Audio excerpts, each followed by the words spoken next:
और उसमें आज हम लोग जानेंगे कि ओरल में और क्या क्या क्वेश्चन इम्पोर्टेंट हैं। और दोस्तों आप लोगों से रिक्वेस्ट है कि अगर आपको कोई भी चैप्टर का सवाल समझ में नहीं आया तो बेझिझक कमेंट कीजिएगा, मैं रिप्लाई ज़रूर दूंगा, ठीक है। तो चलिए हम लोग वीडियो शुरू करते हैं। नंबर 1 क्वेश्चन है, the forward most part of a ship. एक जहाज़ हो गई, ठीक है, और जहाज़ का 2 पार्ट होता है, एक पीछे वाला पार्ट होता है और एक फॉरवर्ड पार्ट होता है। तो ये जो फॉरवर्ड जो नोकीला वाला पार्ट होता है, इस पार्ट को क्या करते हैं, तो इसको बोलते हैं स्टेम। क्या बोलते हैं दोस्तों? स्टेम।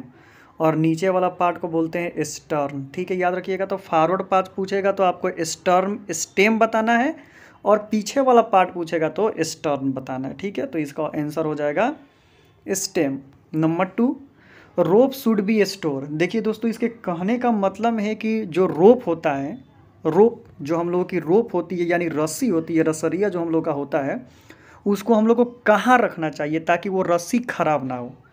तो वो रस्सी को कहाँ हम रखेंगे दोस्तों? तो ड्राई का मतलब होता है सूखा जगह पर, और वेल वेंटिलेटेड प्लेस, और वो जगह क्या होना चाहिए? तो हवादार होना चाहिए।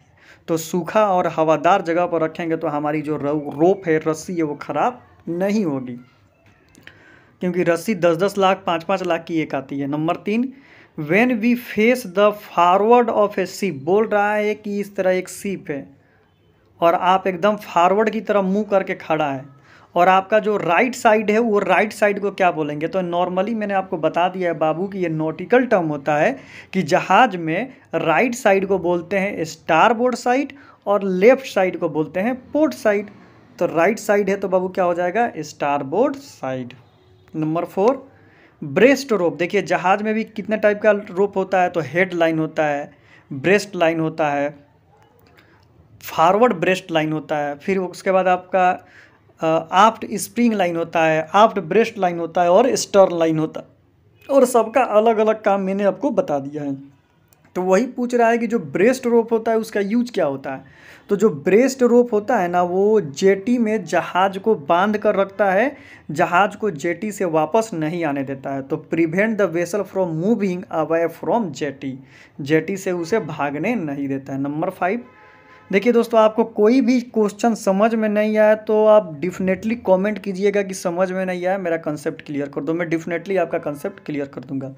और दोस्तों मेरा जो दूसरा चैनल है उसका नाम है अंसारी जीएस एकेडमी। तो प्लीज़ आप लोग से रिक्वेस्ट है कि उस चैनल को भी सब्सक्राइब कर लें, क्योंकि वहाँ पर आपको Indian Air Force, Indian Navy, Indian Coast Guard, Indian Railway और मर्चेंट नेवी से रिलेटेड सारी A to Z जानकारियाँ मिलती रहेंगी, और प्रैक्टिस सेट भी मिलता रहेगा, ठीक है।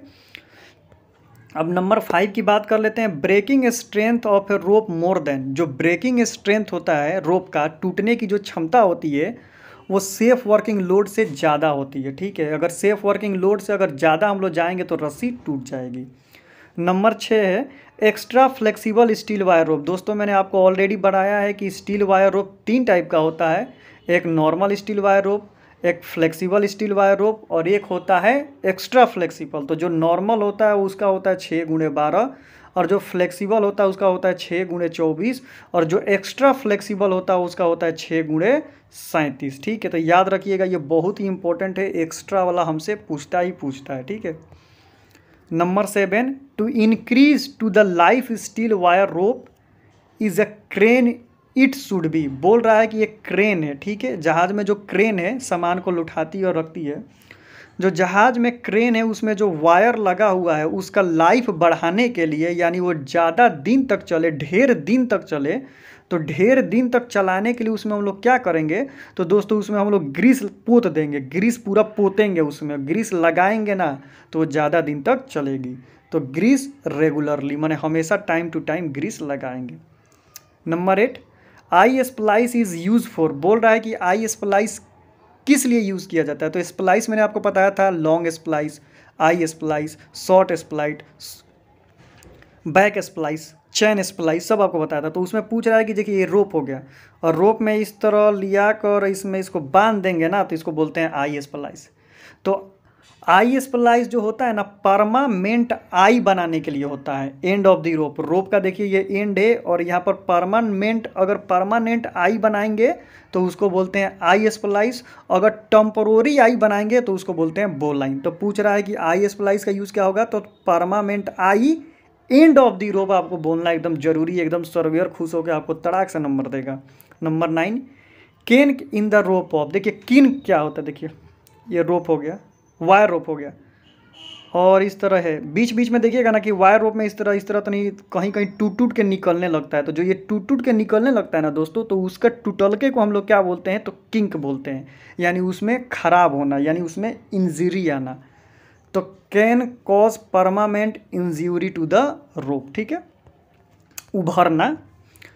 10, weeping is a carried out to the. बोल रहा है कि हम लोग वीपिंग क्यों करते हैं। देखिए दोस्तों, एक रोप हो गया, ठीक है, रोप को अगर हम बीच में से काट देते हैं, ठीक है, बीच में से काटने के बाद ये जो रोप निकलेगा ना, तो यहाँ से उभरना शुरू हो जाता है, इस तरह उभरने लगता है, ठीक है, माने किनारवा से उभरने लगता है। तो किनारे से जब वो उभरने लगता है, तो उसको उभरने से बचाने के लिए हम लोग बचपन में क्या करते थे कि मोमबत्ती में आग जलाकर या माचिस से तिली जलाकर इसके भाग को इस तरह हम लोग जलाते थे और जलाकर हाथ से चिपका देते थे कि नहीं उभरे। लेकिन जहाज़ में ऐसा नहीं किया जाता है। जहाज़ में एक रस्सी लेकर इसके चारों तरफ बांध दिया जाता है कि ताकि वो ना उभरे। तो इस बांधने को ही क्या बोलते हैं, तो वीपिंग बोलते हैं, ठीक है। तो prevent the end of the rope from unlaying, उभरना को बोलते हैं ऑनलाइन, यानी ऑनलाइन को बोलने से पहले, उभरने से पहले बांध देना। Wire rope should B condemned if more than. देखिए अब लड़का पूछेगा कि ये कंडेम्ड का मतलब क्या होता है। कंडेम्ड का मतलब होता है खराब हो जाना। बोल रहा है कि कोई भी वायर रोप कब खराब हो जाएगा, तो वो वायर रोप किसी भी रोप का अगर 10% खराब हो जाए तो वो समझो कि उसको हम लोग चेंज कर देंगे। अगर मान लो कि 100 मीटर वायर है, 100 मीटर वायर में अगर उसका 10% कितना हुआ, तो 10% 10 मीटर हुआ। अगर 10 मीटर उसमें से ख़राब हो जाएगा तो उसको चेंज आपको करना ही करना है। तो 10% more then broken wire at the 8 diameter length. 1, 2 the knot use to the end of a heaving line is. बोल रहा है कि जब हम लोग हेविंग लाइन बाबू फेंकते हैं, तो हेविंग लाइन बाबू फेंकते हैं तो हेविंग लाइन के मुहवा पर इस तरह को गोल बॉल नियर बना दिया जाता है। तो जो ये बॉल नियर बाबू बनाया जाता है ना, वो कौन सा नॉट होता है, उसका नॉट का नाम बताना है, तो उसको बोलते हैं मंकी फिस्ट, या उसको बोल सकते हैं बाबू हीविंग लाइन नॉट, ठीक है। दोनों में से कोई बोलिएगा सही है, लेकिन मंकी फिस्ट अच्छा है। Number 13, greasing is carry out on equipment. बोल रहा है कि किसी भी इक्विपमेंट में, जो चलने वाला इक्विपमेंट होता है, उसमें हम लोग ग्रीस क्यों लगाते हैं। तो बाबू हम लोग ग्रीस इसलिए लगाते हैं ताकि वो स्मूथली चले। स्मूथली कैसे चलेगा बाबू, तो उसमें घर्षण कम होगा। तो घर्षण कम होगा तो बाबू, तो घर्षण को इंग्लिश में क्या बोलते हैं, तो फ्रैक्शन बोलते हैं, और कम करने को क्या बोलते हैं बाबू, तो रिड्यूस बोलते हैं। तो रिड्यूस द फ्रैक्शन। बात समझ में आ गया। Number 14, proof load of a derrick crane is. बोल रहा है कि डायरिक क्रेन का जो प्रूफ वो लोड होता है वो क्या होता है, तो सेफ वर्किंग लोड से ज़्यादा होता है। Number 15, life board life line. देखो बाबू ध्यान से समझो, ये लाइफ बोर्ड हो गया, ठीक है, ये लाइफ बोर्ड हो गया। लाइफ बोर्ड में चढ़ने के लिए बाबू हम लोग रस्सी पकड़िए ना चढ़ेंगे, कि इसी तरह बंदर की तरह कूद जाएंगे। तो रस्सी पकड़ के चढ़ेंगे, तो बोल रहा है कि रस्सी में पकड़ के चढ़ते हैं तो वो रस्सी में कौन सा नोट लगा होता है। तो देखो बाबू उसमें फिगर ऑफ 8 नोट लगा होता है, तभी ना हम अपना पैर का अंगूठा इसमें डालेंगे, पैर का अंगूठा इसमें डाल के ऊपर चढ़ेंगे। तो देखो ये पैर का अंगूठा हेमेडलस हेमेडलस हेमेडलस हेमेडलस हेमेडलस, तो कौन सा नोट होता है, तो बाबू फिगर ऑफ 8 नोट होता है, ठीक है। 17, 1 nautical mile is equal to dash. ये तो तुम लोग गांठ बांध के रख लो, पटेरा में इसको पूरा 1 nautical mile is equal to 1852 1852 1852 1852 एकदम रट्टा मार लो, क्योंकि ये क्वेश्चन आएगा ही आएगा। मैं लिख के दे देता हूँ। 1 नॉटिकल माइल में कितना होता है, तो 152 मीटर होता है। 14, knot as a unit of speed. देखो बाबू अब तुम समझोगे कि इस वाला नॉट क्या है, KNOT।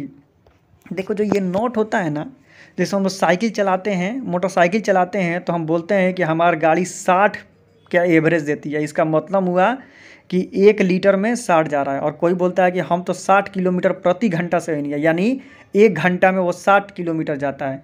तो वो जो तुम बताते हो ना कि किलोमीटर प्रति घंटा, तो उसी तरह जहाज़ भी क्या होता है, तो वो नॉट में चलता है। वो बोल देगा कि हम 7 नॉट से चल रहे हैं, तो समझो कि वो 1 घंटा में 7 नॉटिकल माइल जा रहा है। और नॉटिकल माइल वो क्या होता है, तो जहाज़ के स्पीड का यूनिट है, ठीक है। 18 when the ship along side of A Wharf. देखो अब तुम बोलोगे कि भैया भैया ये वार्फ मतलब क्या होता है, तो देखो वार्फ का मतलब होता है पोर्ट, पोर्ट का मतलब होता है जेटी, जेटी का मतलब होता है की, माने ये सब उसका सिनोनिम है, ठीक है। तो जब हमारी जहाज जेटी में जाकर लग जाएगी तब हम क्या करेंगे, सेफ एक्सिस के लिए किसी को बुलाने के लिए या किसी को भेजने के लिए तो गैंगवे अपना लोअर कर देंगे accommodation leader. 19 the bottom most part of a ship. सबको पता है बाबू, बच्चे बच्चे को पता है कि ये जहाज होगी और जहाज का जो सबसे नीचे वाला भाग होता है बॉटम पार्ट उसको क्या बोलते हैं, तो किल बोलते हैं, KEEL kill. 20 cargo is a kept inside the. बोल रहा है कि कार्गो जहाज हो गया, जहाज में हम लोग कार्गो कहाँ रखते हैं, तो जहाज में कार्गो हम लोग कहाँ रखते हैं बाबू, तो कार्गो होल्ड में रखते हैं। 21 1 फेदम इज इक्वल टू, पूछ रहा है कि एक फेदम में क्या क्या होता है, तो देखो एक फेदम में 6 फीट होता है और या 1.83 मीटर होता है। ये बहुत ही इंपॉर्टेंट क्वेश्चन है, ठीक है।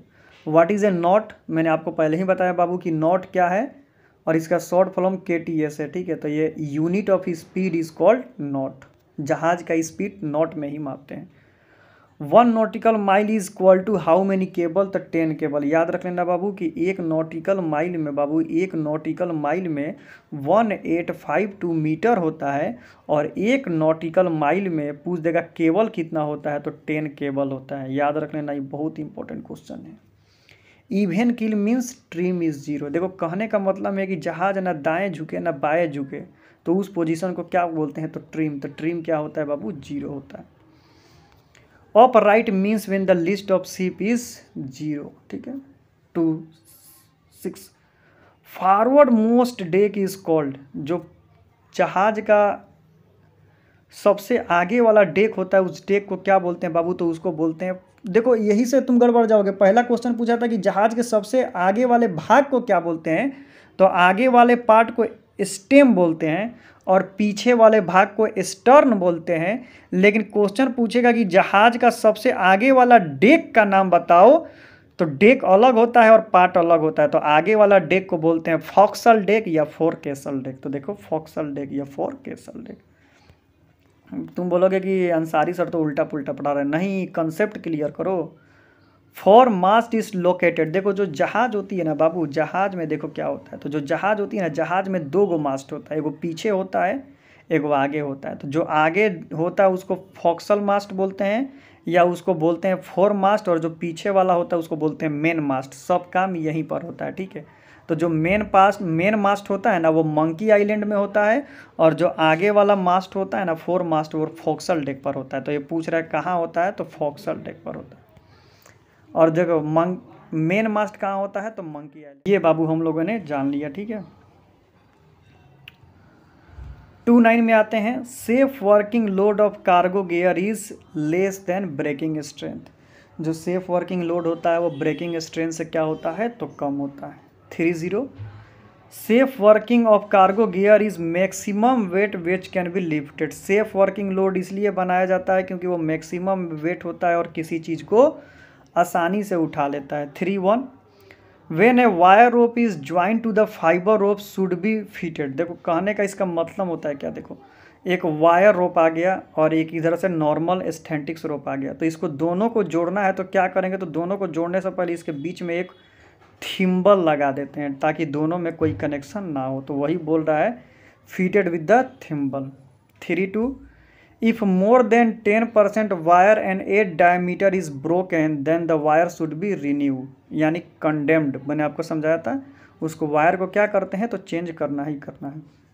33 the split pin of the shackle prevent the pin from unlocking. देखो जो शैकल होता है, शैकल में जो स्प्लिट पिन, ये पिन लगाया जाता है किस लिए, ताकि ये स्लिप ना हो, अनलॉक ना हो, लॉकिंग में ही रहे।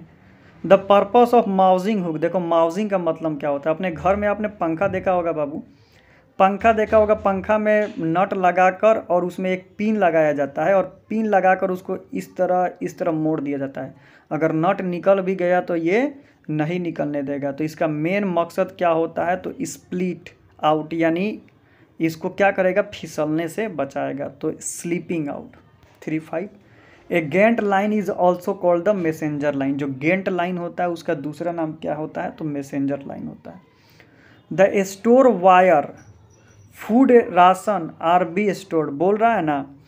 The store wine food ration R be kept, बोल रहा है कि जो आपके जहाज़ पर फूड राशन आता है, जो खाने पीने की सामान आती है, उसको आप लोग कहाँ रखते हैं? तो प्रोविज़न स्टोर में एक जहाज़ में जगह होता है जहाँ पर उसको हम लोग रखते हैं। 37 name the 4 type of splice, मैंने आपको बताया था बाबू, eye splice, short splice, long splice, back splice. यानी जब दो रोप को आपस में जोड़ा जाता है ना तो उसको स्प्लाइस बोलते हैं।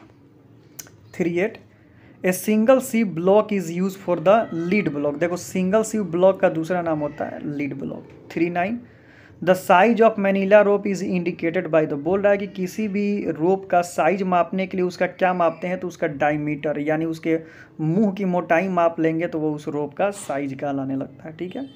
Number 40 when A lifting A spark vertically, बोल रहा है कि किसी स्पार्क का मतलब मान लो कोई भी लकड़ी हो गया, उसको इस तरह वर्टिकली ऊपर उठाने के लिए कौन सा नॉट, कौन सा हिच मारा जाता है? तो उसको बोलते हैं टिम्बर हिच। ठीक है। अधिकतर ये लकड़ी उठाने के लिए होता था और लकड़ी को इंग्लिश में बोलते हैं टिम्बर, तो इसलिए इसका नाम टिम्बर हिच पड़ गया। देखिए नंबर 41 पूछ रहा है when the rigging the bosun chair the gant line secure with the, बोल रहा है कि बोसन चेयर जो आप बनाते हो, बोसन चेयर में जो आप नॉट मारते हो उस नॉट का क्या नाम है? तो उस नॉट को बोलते हैं double seat band. 42 the knot use for the end of the heaving line, पहले ही मैंने बताया था कि जो आप हीविंग लाइन फेंकते हो तो हीविंग लाइन के बीच में एक गोला की तरह होता है, तो उस गोला को क्या बोलते हैं? तो मंकी फिस्ट बोलते हैं। ठीक है, तभी वो ऊपर ढेर दूर तक जाता है। 43 the knot use for the making a the back splice crown not, मैंने आपको ऑलरेडी बताया है कि जो बैक स्प्लाइस होता है उसमें क्राउन नॉट मारा जाता है। 44 when the synthetic fibre rope is secure around the drum to rope get damage due to the friction heat, बोल रहा है कि अगर वो ड्रम के पास रहा तो उससे फ्रैक्शन होगा और फ्रैक्शन होने से वो तार डैमेज हो सकता है। ठीक है, तो ये इंपॉर्टेंट है। To rig a 3 fold purchase block war be required, बोल रहा है कि 3 फोल्ड परचेस बनाने के लिए आपको क्या क्या ज़रूरत पड़ेगा? तो 2 ब्लॉक ज़रूरत पड़ेगा, और वो भी 2 ब्लॉक कैसा होना चाहिए? जिसमें 3 शीव होना चाहिए, तो 2-3 शीव ब्लॉक। ठीक है। Blocks are grease to allow free from rotation sheave, बोल रहा है कि ब्लॉक में हम लोग ग्रीस क्यों लगाते हैं? ताकि वो आसानी से रोटेट कर सके। ठीक है। A purchase is rope to advantage pull the coming from the moving block, बोल रहा है कि कोई भी परचेस, कोई भी ब्लॉक एडवांटेज में कब आएगा? तो जब हॉलिंग पार्ट मूविंग ब्लॉक से जाएगा तो एडवांटेज में आएगा, नहीं तो वो क्या हो जाएगा? तो डिसएडवांटेज हो जाएगा। Number 48 if the ship is क्रेक्ड the ship is, बोल रहा है कि जहाज़ में दरार पड़ गया तो क्या करेंगे? तो जहाज़ को बदलना ही पड़ेगा, तो जहाज़ को रिन्यूड कर देंगे, यानी बदल देंगे। 49 if the gap between the sheave and the cheek plate is excess the wire, बोल रहा है कि एक सीप हो गया और सीप में क्रेक आ गया। ठीक है, ये ब्लॉक हो गया और ब्लॉक के अंदर जो घूमता रहता है उसमें दरार आ गया, तो क्या होगा? तो जो भी उसमें रोप जाएगा वो फंस जाएगा, तो रोप के फंसने को बोलते हैं फाउल्ड, यानी विल बी गेट फाउल्ड, यानी रोप क्या हो जाएगा? तो फंस जाएगा। 50 the advantage of using the purchase is for the giving the size wire the rope greater weight can be lifted, अगर ज़्यादा वेट उठाएगा तो वो एडवांटेज में आता है। 41 the power gained in the 3 fold purchase, देखो अगर 3 फोल्ड वाला परचेस लगाओगे तो वो ज़्यादा वोल्ट यानी ज़्यादा वेट उठाएगा, तो वो मोर देन 2 फोल्ड परचेस से भी ज़्यादा काम करेगा। 52 grease nipple are provide on the blocks for the lubrication, बोल रहा है कि जहाज़ में जो भी मशीनरी होती है उसमें एक तरह का निप्पल लगा दिया जाता है। जैसे आप सिलाई मशीन देखते होगे तो सिलाई मशीन में जगह जगह छेद छोड़ दिया जाता है और छेद के ऊपर छोटा छोटा कैप लगाया जाता है, तो वो किस लिए होता है? तो उसमें तेल डालने के लिए, तो जहाज़ में भी ग्रीस डालने के लिए मशीन में ग्रीस निप्पल लगाया जाता है for lubrication purpose. A giant line can be use for both, advantage के लिए भी और डिसएडवांटेज के लिए। तो दोस्तों मैंने एक और चैप्टर आपको कंप्लीट करा दिया, ये पार्ट 5 हो गया। अब हम लोग अगला चैप्टर नेविगेशन के बारे में पढ़ेंगे, ठीक है, जो बहुत ही इंपॉर्टेंट होता है। फ्लैग वाला नेविगेशन चार्ट आएगा, लेटीट्यूड लॉन्गिट्यूड आएगा, पूरा चीज़ हम लोग उसमें डिस्कस करेंगे और जहाज़ का दूरी कैसे निकालेंगे उसमें पढ़ेंगे। और मेरा दूसरा चैनल है उसका नाम है अंसारी जीएस एकेडमी, तो उसको भी आप लोग सब्सक्राइब कर दीजिए। और दोस्तों आपको नोट्स वगैरह चाहिए तो नोट्स मैं आपको प्रोवाइड करा दूंगा, लेकिन नोट्स चार्जेबल है, अगर इंटरेस्टेड है तो ले सकते हैं, नहीं तो कोई बात नहीं है, आप स्टडी कीजिए। All the best.